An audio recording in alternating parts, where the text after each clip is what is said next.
नमस्कार. आज आपण खोबरे याविषयी माहिती बघणार आहोत आणि त्याचे शरीराला होणारे फायदे बघणार आहोत. खोबरे म्हणजे नारळाच्या कवचातील मागेचा भाग होय, जो ओला किंवा सुका असतो. खोबऱ्याचा उपयोग स्वयंपाकात, चटण्या, भाज्यांमध्ये किंवा पक्वान्नामध्ये चव वाढवण्यासाठी होतो.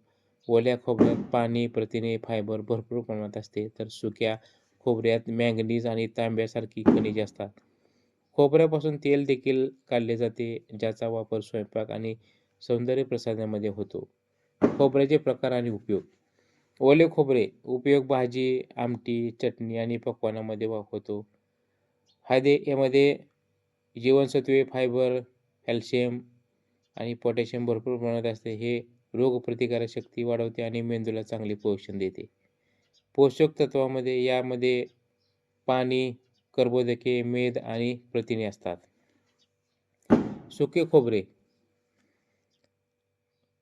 याचा उपयोग हे टिकाऊ असल्यामुळे जास्त काळ वापरले जाते. यात मॅंगनीज, तांबे, सेलेनियमसारखी खनिजे असतात, जी हाडाचे आरोग्य आणि प्रतिकारशक्ती सुधारतात. यामध्ये पोषक तत्वांमध्ये पाणी कमी प्रमाणामध्ये असते.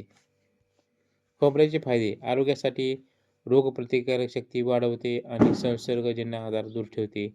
मेंदूला पोषण देऊन तो तीक्ष्ण बनवतो. फायबरमुळे पचनक्रिया सुधारते आणि वजन नियंत्रित होऊन मदत होते आणि वजन कमी करण्यास मदत होते. स्वयंपाकामध्ये जेवणाची चव वाढवते. यापासून काढलेल्या तेलांचा खोबरेल तेल स्वयंपाकात आणि सौंदर्य प्रसाधनामध्ये सुद्धा याचा उपयोग केला जातो. तर आपल्याला ही माहिती कशी वाटली? लाईक करा, शेअर करा, सबस्क्राईब करा. धन्यवाद.